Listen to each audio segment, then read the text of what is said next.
Welcome back to Restful Diaries. It's good to have you here. Maybe today asked more of you than you had to give. Maybe you've come for an escape to somewhere a little slower than where you've been. Whichever it is, set it down and relax your body. The next hour belongs to you. There's nothing left to do but soften. Drop your shoulders. Unclench your hands. Allow the room around you to grow a little smaller now, a little warmer, until there is only one voice, the long shuffle of footsteps on cobblestones, and a small flame at the end of a long pole sparking from lamp to lamp down the long, lonesome street. That city, tonight, is London. The winter of 1862, a stretch of streets in Marylebone, in the west of the city where an old lamplighter walks his nightly round. He has walked it 40 years. He carries his pole the way other men carry their walking sticks. He knows every railing, every doorway, every dog that follows him. A stretch, and then peels off home. His name doesn't matter. He signs his notebook with one letter, T. His wife Eleanor will have the kettle on when he comes in at 6 in the morning. He has not told her that some of his lamps have been replaced lately by the new electric ones, the kind that do not need him. He has not quite found the way to say it. So he keeps walking the round. He keeps the lamps lit. You'll hear of fog and of frost, of a grey dog at a particular corner, of a young woman whose window lamp is still burning when he comes past again at dawn, of a small whiskey at the Crown, and a kettle on the hob at home, and a postcard he has been meaning to write since the first of the month. If this kind of slow, restful telling suits you, consider sticking around for the next one. It helps other tired souls find their way here, one quiet diary at a time. Now, the 3rd of November, a Monday. The wind is small from the south, and the lamps are not yet lit. Let's begin. November 3rd, lit my round today, being a Monday, beginning at the corner of Wimpole Street, as I have these 40 years. The first lamp gave me no trouble, wick even, flame caught at the first touch. The second wanted a fresh wick, which I had on me and gave me no trouble after. The third was already lit, which is to say, it had not gone out from last night, which happens sometimes, when the man on the round before me has been generous with his gas, or the wind has not been the kind to put a flame out. The wind tonight was very small. The streets were quiet by 6:30. By 7:30, I was through Welbeck and into Wigmore. By 8:30, I was at the Crown for my small stop. The publican was at his usual place behind the bar. He nodded. I had a small whiskey. I did not stay. By midnight, I was at the western end of my round, at the lamps that face the park. I lit them. I walked home. Eleanor had the kettle on the hob. The cat was on her usual chair. I had my tea. I wrote no postcard tonight. I have been meaning to write a postcard to our Annie in Bristol since the 1st of the month. I shall write it tomorrow, perhaps. Tuesday, 6 in the morning. I went out again to put the lamps out. The frost was hard on the railings. The streets were not yet stirring. A few servants out at the area doors of the larger houses, fetching water, lighting kitchen ranges. They did not look up at me, mostly. They had their own mornings. The order of extinguishing is the reverse of the lighting. I begin at the western end and work back. Some lamps are still burning. Some have gone out on their own in the small hours, by some defect of the gas, or some fault of the wick. The ones that have gone out, I make a small mark for in the round book. If a lamp goes out 3 nights running, the chasse company is to be told. At the corner of Wimpole Street, the young lady's window above the perfumery was still lit at 6. I have noticed her window before, these last weeks. I do not know what she is at, so early. She may be writing. She may be reading. She may be ill and unable to sleep. I came home. Eleanor had the tea. I slept until the afternoon. Wednesday, Auntie at Marylebone High. At the corner of Marylebone High Street, where it meets Paddington, an old grey dog came out from a doorway and walked with me. She has done this on and off for 3 years now. She is not a thin dog, and she is not a fat dog. Her coat is a soft grey that has, near her muzzle, gone almost white. She has the look of a dog that has seen most of what is to be seen, and has come to no firm conclusions about any of it. She walks at my left side, just behind my heel, and matches her pace to mine. She does not look up much. She does not pull. She comes with me as far as the corner of Welbeck and Henrietta, and then she peels off down a particular area step and is gone. I have, in my own foolish way, begun to call her Auntie. I do not know whose dog she is. I do not know where she sleeps. She has the look of a dog who has somewhere to be when she is not with me. Thursday, a wet round hard rain from the southwest, coming on at about 7 and on us until past midnight. 2 lamps went out from the rain in the stretch between Wigmore and Cavendish, and I had to come back to them later, after I had finished the rest of the round. The wick of the second was wet through. I changed it. The flame held. The Crown was full tonight, with men driven in by the rain. I did not stop. I went past with my pole on my shoulder, and the rain running off my hat brim. The publican lifted his hand at me through the window. I lifted mine back. By the time I came home, my coat was soaked through to the lining. Eleanor took it from me at the door and hung it on the peg in the scullery, where the warm air from the kitchen would do its work on it overnight.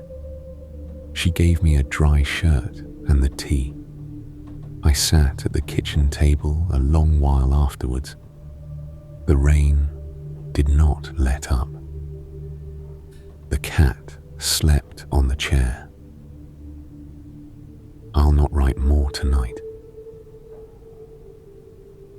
Friday, the first new lamp at Cavendish. The lamp at the corner of Cavendish Square that I have lit, on and off, since I was 22 years old, was not there tonight. In its place was one of the new electric lamps which the gas company has been putting up these last weeks in the wealthier streets where there is some pressure to have them. The new lamp is taller than the gas lamp it replaces. It has a glass globe at the top and a metal pole and a wire that runs down into the pavement to a small iron box. The light is a hard white. It is not, to my eye, a soft light. It does not flicker. It comes on, I am told, by some clock at the central station, which sends the current at the proper hour, all the lamps at once. It was on by the time I came round the square at 7:30. I stood beneath it a moment. I did not light it, of course. There was nothing for me to do. I went on to the next lamp on my round, which is still a gas lamp, and which wanted a fresh wick, and which gave me no trouble after. I noted the change in my round book. 3 weeks ago, the foreman told me that more would come this winter. He did not say how many. He said the company will keep me on for as long as there are gas lamps to light, and that may be a while yet. I did not say much in return. I had my round to walk. I shall not tell Eleanor. Sunday, the streets quieter, the churches doing their work in the morning, the public houses doing theirs in the evening. The round was easy. Eleanor was at chapel when I came in for breakfast. I had my eggs. I had my tea. I read the Sunday paper at the kitchen table. The cat was on my lap. When Eleanor came in, she had brought a bunch of late chrysanthemums from the Sunday market by Cavendish, which she put in a jar on the windowsill. She gave me a small kiss on the top of my head, as she does when I am at the table reading, and went to put on the kettle. I read her a piece from the paper about a new omnibus route that had been opened that week, going east to Whitechapel. She said she had no need to go to Whitechapel, but she was glad for the people who did. The same Sunday afternoon, the mug I take my tea in is a small pewter mug with a slight dent in the rim. Eleanor gave it to me on my 50th birthday, which was 12 years ago this March. She had it from a shop on Bond Street that does small things in pewter. She had my initial T on it, in a curling letter on the side opposite the handle. The letter is worn now, almost smooth, where my thumb sits when I drink. I take my tea in this mug when I come in at 6, and I take my tea in it again before I go out at 5 in the evening. I have not, in 12 years, taken tea in any other vessel in the kitchen. Eleanor has her cup, which is china, with a pattern of small blue flowers. The mug and the cup sit on the dresser between meals. This morning, I noticed, in the way one notices small things on a quiet morning, that the dent in the rim of the mug fits exactly where my lower lip sits when I drink. I do not know when this happened.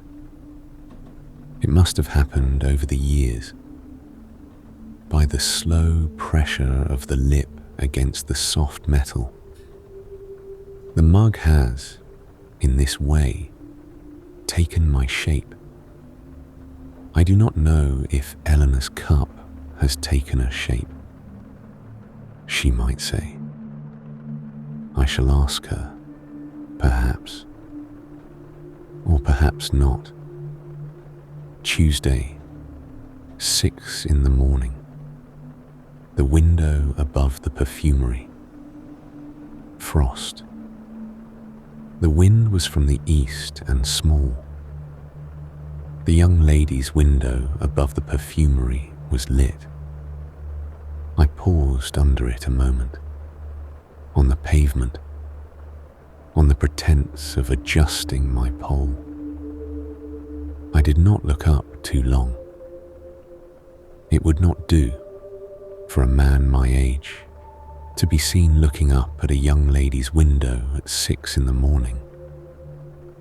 The neighborhood would have its opinions, but the window was lit. She was up. She was at whatever she is at.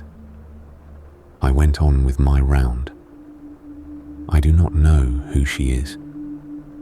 I have, in my own foolishness, begun to think of her as the reader. She may not read at all. She may be at her sewing, or her sums, or some private grief that keeps her up.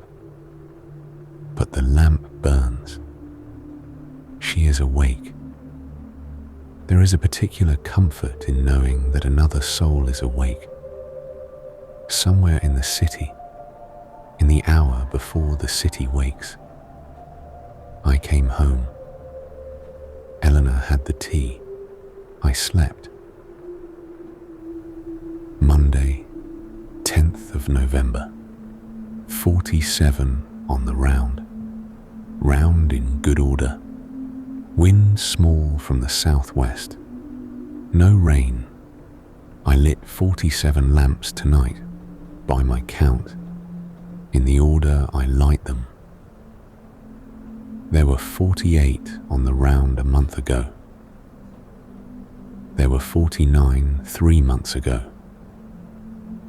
There will, by the foreman's account, be 45 within the year. I noted them.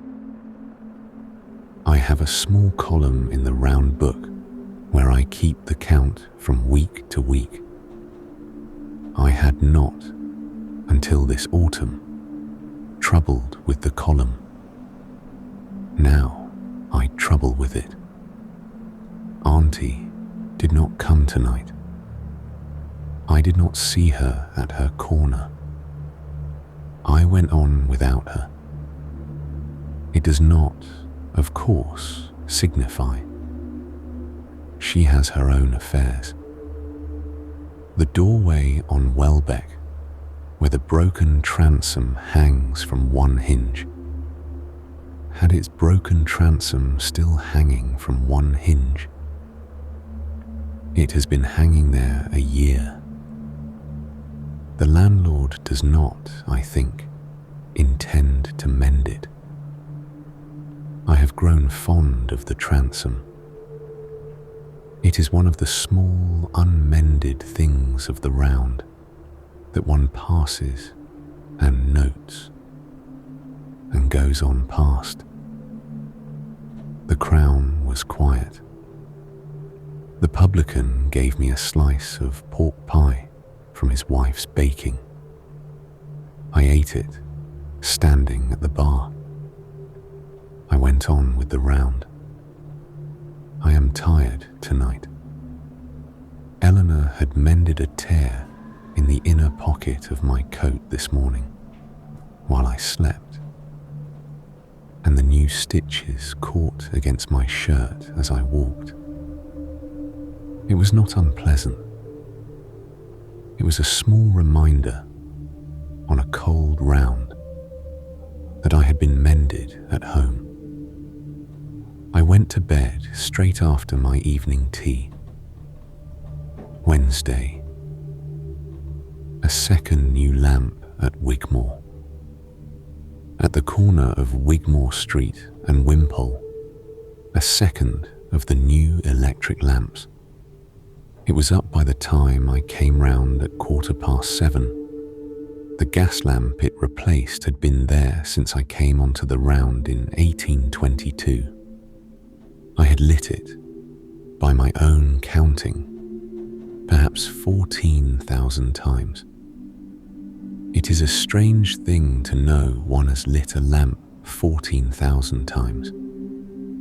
I had not, until tonight, thought to count.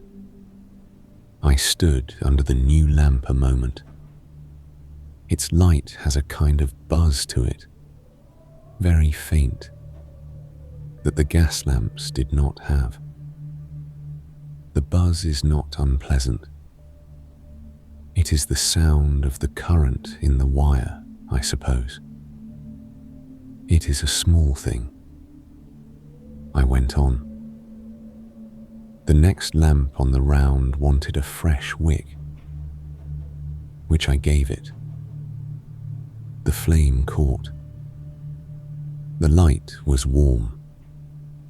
The lamp will, I expect, do its work tonight as it has done for many years, and will, when the foreman judges the time right, be replaced. I noted the new lamp in the round book. Wigmore, at Wimpole. New lamp, lit. That makes 4 since the 1st of October. I went home. I did not write a postcard. The pencil sat on the table where I'd left it. Tuesday, a week on, at the corner of Bond and Brook. At the corner of Bond Street and Brook, where my round ends and Joseph's begins, I met Joseph tonight, as I do most Tuesdays. He had been at his Crown, which is not my Crown, but the King's Head 2 streets over. He had a pipe going. He nodded at me. "How are the lamps, Tom?" he said. "They are the lamps," I said. We have, between us, this kind of speaking. We stood a moment under one of his lamps, which is still a gas lamp. He said that they had put up another of the new electric ones in Bond Street, by the corner where Conduit comes in. I said they had put 2 new ones up on my round these last fortnight. He nodded. He did not say much more about it. We went our ways. I lit my last few lamps. I walked home. Eleanor had the tea on. Joseph is younger than me by perhaps 8 years. He has, I think, a few years more in the lamps than I do, before they take his round too. We do not speak of this. There is no need. Friday, 6 in the morning. A reflection in brass. The young lady's window was lit when I passed it. I went on with my round. At the next corner I turned and could see, in the reflection of a polished brass plate on a doctor's door, the window again, behind me. The reflection was small and not very clear, but the lamp in the window was still lit. I do not know why I looked back. It is a small kind of foolishness. The window was lit. I had already seen it. I did not need the doctor's brass to confirm. But the city at 6 in the morning is a quiet place, and the small comforts in it are not many, and one takes them where they are. There was, in the same reflection on the brass, a small arc shape of myself, with the pole on my shoulder. I had not, before, seen myself reflected on this particular brass plate. It was not a good likeness, the brass being old and somewhat clouded along the upper edge, but it was a likeness. There I was, in a brass plate on a doctor's door at 6 in the morning, with the pole and the hat, looking back at a lit window above a perfumery. There were, I suppose, worse pictures of a man. I came home. Eleanor had the tea. The cat had moved from her usual chair to mine, in my absence, as she does sometimes, and I lifted her gently and put her on her own. She gave me a small look that may or may not have been forgiveness. With cats, one cannot be sure. Friday evening, 10:30, on Welbeck. A small boy in the doorway of one of the lodging houses on Welbeck, awake at 10:30, watching me work. He could not have been more than 7. He was in a nightshirt with a blanket around his shoulders. He had come out, I supposed, while his mother was not looking, or while his mother was asleep, or while there was no one in the lodging house to mind him. I had thought to tell him to go inside, that the night was cold, but I did not, in the end, because he was watching me with the kind of attention that one ought not to interrupt. So I lit my lamp slowly, more slowly than I usually do. I let him see the wick catch. I let him see the flame settle. I let him see me lower the pole and shoulder it and move to the next. He nodded at me. He went back inside. I have, on quiet evenings since, thought of that small nod. He was perhaps the only one on the round tonight who saw me at my work.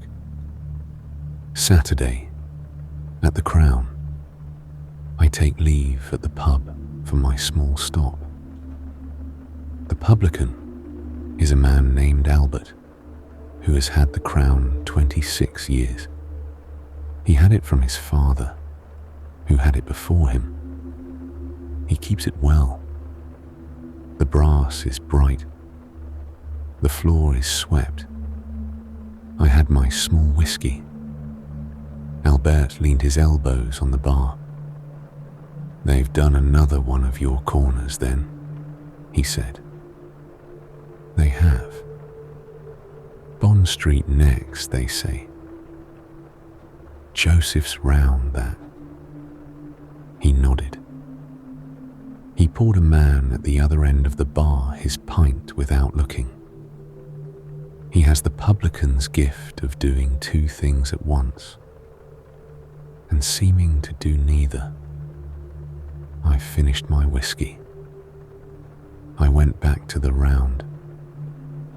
I did not stay long. I never do. Albert is, I suppose, my oldest acquaintance on the round, after Eleanor and the cat. We do not say much. There is no need.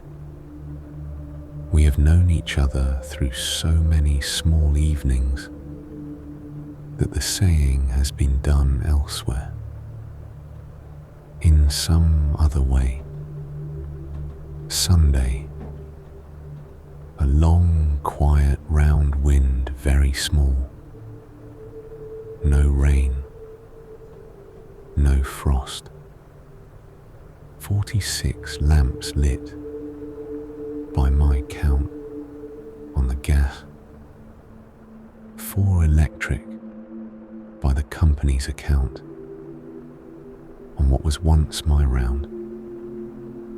The lamp at the corner of Henrietta has been giving me trouble these last 3 weeks. The wick wants changing more often than its fellows.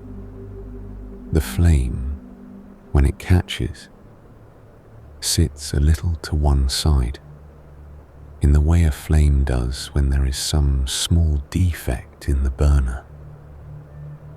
I have changed the burner once. It is no better. I shall have to tell the foreman the next time I see him. The lamp is, I think, in its last winter. They will replace it with one of the new ones before I am done with it. In any case, Auntie at her corner.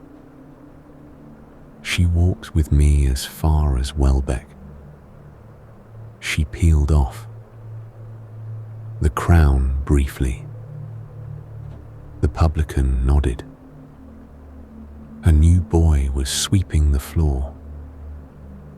Albert's son's son, by the look of him, who I had seen there once before in the summer. He was perhaps 12. He swept earnestly, as boys of 12 do when they have only just been entrusted with a broom. Eleanor's tea on the hob when I came in. The cat on her usual chair. I sat at the table a while. I did not write a postcard. Off to bed early tonight. Tuesday, 6 in the morning. The window dark. The young lady's window above the perfumery was not lit. I noticed it because I had grown used to it being lit. The room was dark. She may have slept tonight, I thought. She may, for the first time in some weeks, have gone to bed at a sensible hour and slept and been at peace. That was the best of the thoughts. The other thoughts I will not put down. I stood under the window a moment longer than I needed to, in the way a man stands under a window when he does not want to walk on. Then I walked on. The street was quiet. The frost was hard on the railings. I passed Auntie's corner, but she was not there, it being the wrong hour for her. I went on with my round. As I came round at the end, I passed the perfumery again on my way home and looked up once more. The window was still dark. I did not stop this time. There is, after a certain age, a kind of looking that one does not let oneself do twice. I came home. Eleanor had the tea. The morning was very still. Friday night, looking east from Cavendish Square. A clear, cold night. The wind has gone north. There is no cloud. The stars over the city are not as many as one would see from a hill outside it, on account of the smoke and the haze. But they are some, and they are bright tonight. I stopped a moment in Cavendish Square by the new electric lamp, and I looked east. One can see from that square almost to the dome of St. Paul's on a clear, cold night. The dome was, in the moonlight, a small, pale thing on the eastern sky.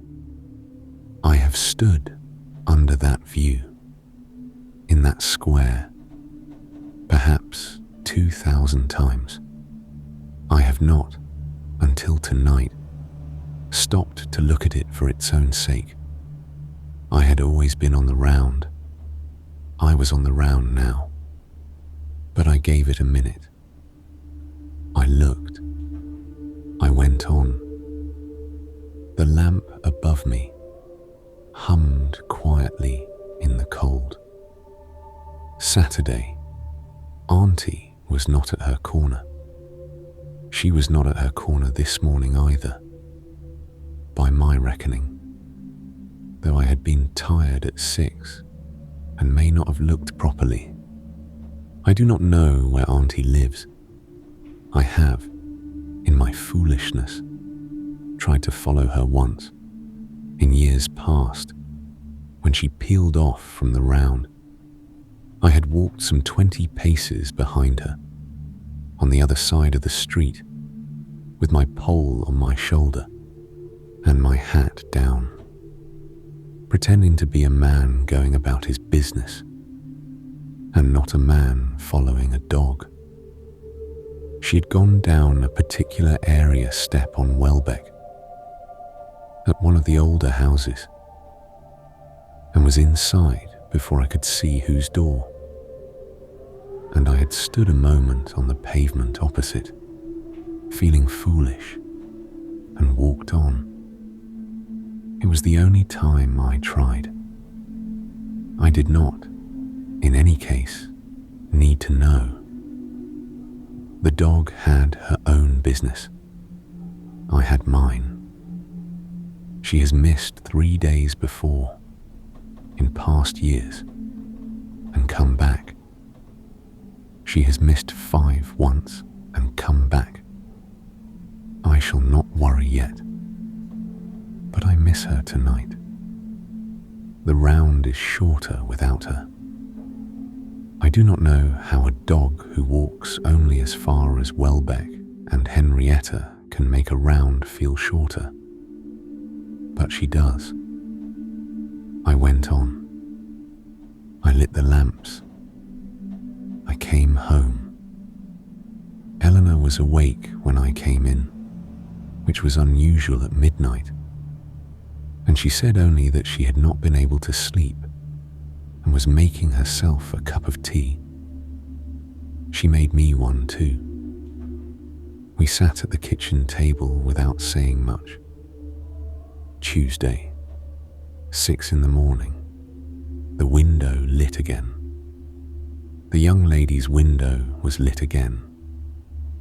I looked, on my pretense of adjusting the pole, for a long moment. She was well then, or at least she was up, which is something, which is, on a cold December morning, a great deal. I went on with the round. The frost on the railings had a small, bright look about it, in the way frost looks on a morning when one is, for whatever small reason, lighter than the morning before. I extinguished the rest of the lamps. I came home. Eleanor had the tea.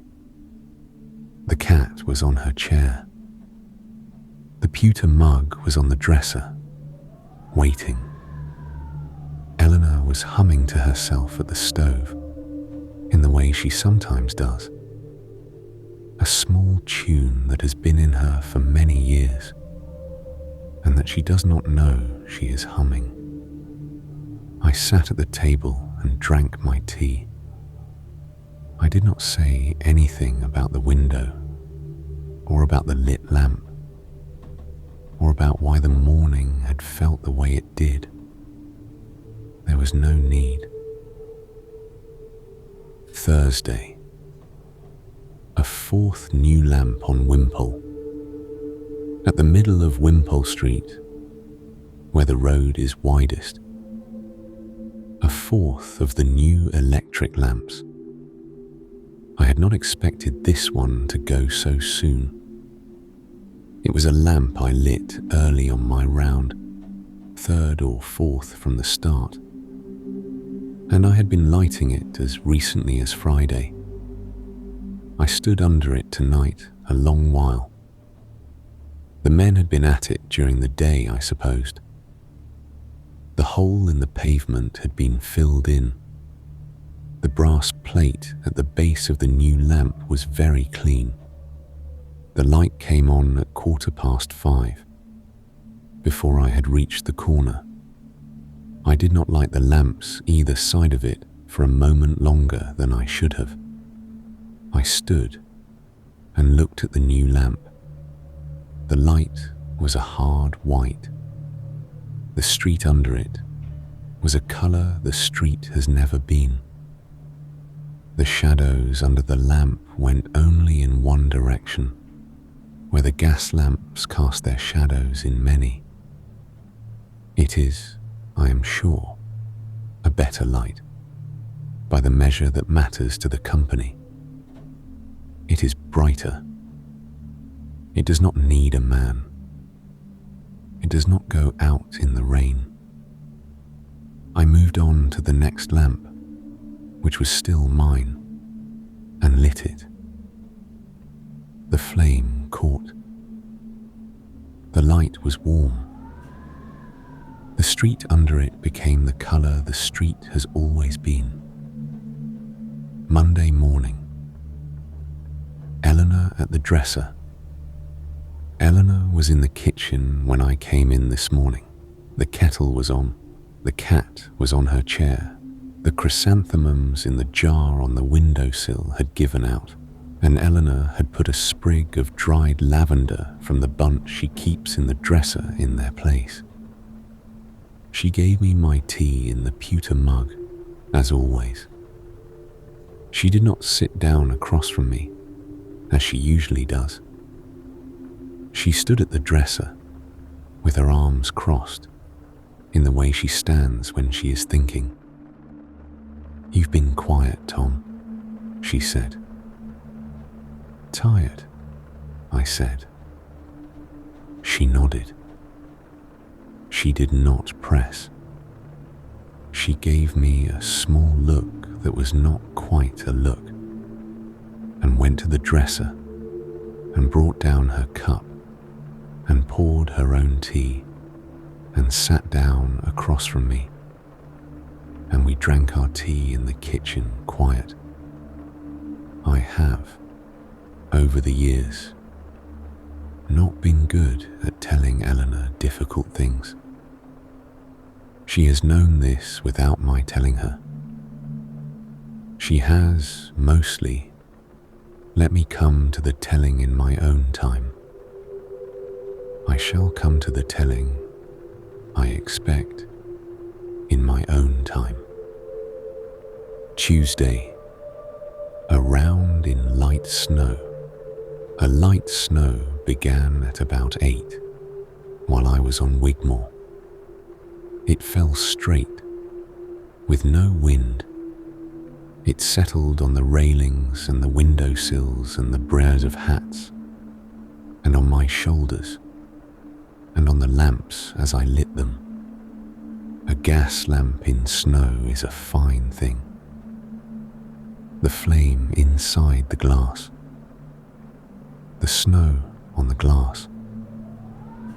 The small halo of warmth at the base of the lamp, where the snow does not quite settle. I have lit lamps in snow for 40 years, and I have not, before tonight, particularly noticed the small halo of warmth. I noticed it tonight on every lamp on the round. It is a small thing. It is what the gas does that the electric does not. I went home with snow in my hair. Eleanor brushed it out at the kitchen door with her hand before I came in. Past midnight, a gentleman asking the way, a man in evening dress, lost, asked me for the direction to Manchester Square. He had been at a club, I supposed, by the slight unsteadiness of his step and the hour, which was after midnight. He was not so very drunk. He was a gentleman of about 40, in a good coat, with a stick. I gave him the direction. He thanked me. He turned to go. Then he said, "What is that you carry?" He meant the pole. I had thought everyone knew the pole. But he was a man of his own life. And his life did not, I suppose, much overlap with mine. And there was no reason he should. I showed him the pole. I showed him the small flame at the end, which I keep going on the wick between lamps, with a little spare gas in a brass holder at the base. I told him I was a lamplighter, that the gas lamps in his streets were lit by men like me at dusk and put out at dawn. "Ah," he said. "Of course." He looked at the pole a moment more. He went on toward Manchester Square. He had not, I am almost sure, known there were such men. Friday. Auntie's back. Auntie was at her corner tonight. I have not seen her in 4 days. She came out from her doorway as I came round into Marylebone High Street. She did not appear, by her bearing, to have noticed she had been gone. She walked with me to her usual point. She peeled off. She was gone. I went the rest of the round in a small, quiet pleasure. It is a foolish thing to be made happy by a dog. I have, in my time, been made happy by many smaller things than a dog, so I'm not particular about it. She has been on this round with me, off and on, 3 years. Before her, there was another dog, a brown one, not so old, who followed me a stretch of Welbeck for the better part of a year, and who I never quite named. Before that, there was a cat, oddly, who would walk a few feet behind me down Wimpole for a winter or two, and then sit at the corner, watching me go on. Before that, I do not remember any animal in particular. It is the work of these last years to have begun to remember the animals. The Crown, briefly. Albert was at his bar. I had my whiskey. We did not say much. There was not much to say. Eleanor's tea on the hob. The cat on her chair. The kitchen warm. Saturday, 6 in the morning. Cold to the bone. The cold was the kind of cold that gets into the fingers and will not come out. I had my mittens on, with the right thumb cut for the pole, but the right thumb itself had gone numb by the time I was halfway through the extinguishing round. I stopped at a doorway. I tucked the thumb into the warmth under my other arm. I stood a moment. The street was empty. Not even the early servants. Just the lamps, which I was putting out, and the new electric ones, which I had nothing to do with. I went on. The thumb came back. The round finished. I came home. Eleanor had the tea. She rubbed my hands between hers when I sat down. She said nothing about the cold. Monday. A young man with the foreman. A young man was on the round tonight. walking it with the foreman. He cannot have been more than 20. He had a notebook. He was making marks in it as the foreman pointed at lamps. He looked at me twice as I lit a lamp 2 streets ahead of them. In a way, I have seen apprentices look at men they are to replace. It was not an unmanned look. It was the look of a man trying to imagine being me and not quite managing it. The foreman raised a hand at me in his polite way. I raised one back. They went on. The young man wrote in his book. I did not speak with the foreman. There was no need to speak with the foreman. The foreman has his work, and I have mine. I do not, in any case, know what is to come of this. The young man may be hired to replace me. He may be hired to learn what I do, in case some new thing turns out to need it. He may be hired for some reason I have not thought of. The company does not consult me. I lit the rest of my round.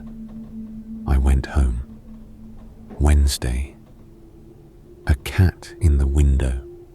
6 in the morning. The young lady's window was lit. On the inside of the sill, sitting between the lamp and the glass, was a cat. I had not seen the cat before. The cat was a small, dark cat, watching me, with the steady look that cats have for men with poles. I lifted my hat to the cat. It is, I think, the only time in my life I have lifted my hat to a cat. The cat made no response. I went on with the round. I came home. Our own cat, who is named Beatrice, and who has been with us 9 years, was on her usual chair. I did not lift my hat to her. She would have wondered at it. Thursday, Eleanor quiet at the table. Eleanor was very quiet today, not in the way of a woman who is troubled, in the way of a woman who is waiting. She had her tea with me at the morning, and she had her cup of broth with me at the noon, and she had her supper with me at 5. She did not speak much at any of them. She did not seem to want me to speak. She seemed to want only to be in the kitchen with me, and to drink her tea, and her broth, and to have her supper, and to be quiet. I have known Eleanor more than 35 years. I know the difference between her unhappy quietness and her thoughtful quietness. This was her thoughtful quietness. I went out at 5 for the lighting round. She kissed me at the door, on the cheek, in the way she does, and held my coat collar a moment with both her hands. I have been turning this over in my mind on the round. I do not know what is in it. I shall sleep on it perhaps, or not. Friday. Eleanor at the front step. I came home this morning at 6, and Eleanor was at the front step, in her shawl, with her hands in the shawl. She did not usually come to the step. She had been waiting. She had heard, she said, when I asked her gently why she was at the step. I asked her from whom. She said it did not matter from whom. She said she had heard about the lamps. She said she had heard that some of my lamps had been replaced. She said she had heard that there were to be more. I stood on the pavement a moment. I said I had been meaning to tell her. She said she knew I had been meaning to tell her. She said she had been waiting for me to tell her. I said I had not been able to find the way. She said she had thought as much. She said it was all right. She said she had not been worried about me losing the lamps. She had been worried about me not being able to tell her about the lamps. She took my hand. She turned and we went in together. And the kettle was on the hob, and the cat was on her chair, and the pewter mug was on the dresser, and the kitchen was warm. We sat down. Eleanor poured my tea. She poured her own. We drank our tea. She did not ask about the lamps after that. I did not tell her. The telling was done, somehow, by the kettle and the mug and her hand in mine on the doorstep. The same evening, at 5, the next round I went out to light my round. The lamps came up the way they come up. The wick of the third wanted changing, which I changed.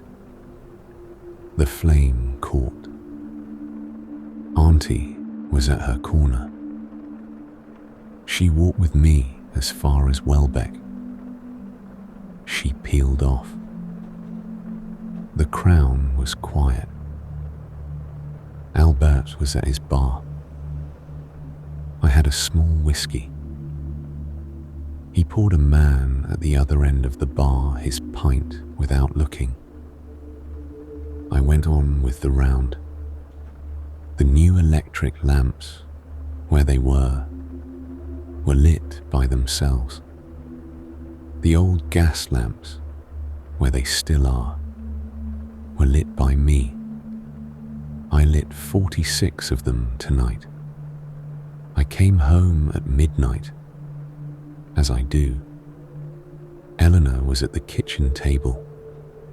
She had her tea in her cup. She had my tea in the pewter mug, on the table at my place, with a cloth over it to keep it warm. She had been waiting. I sat down. I drank my tea.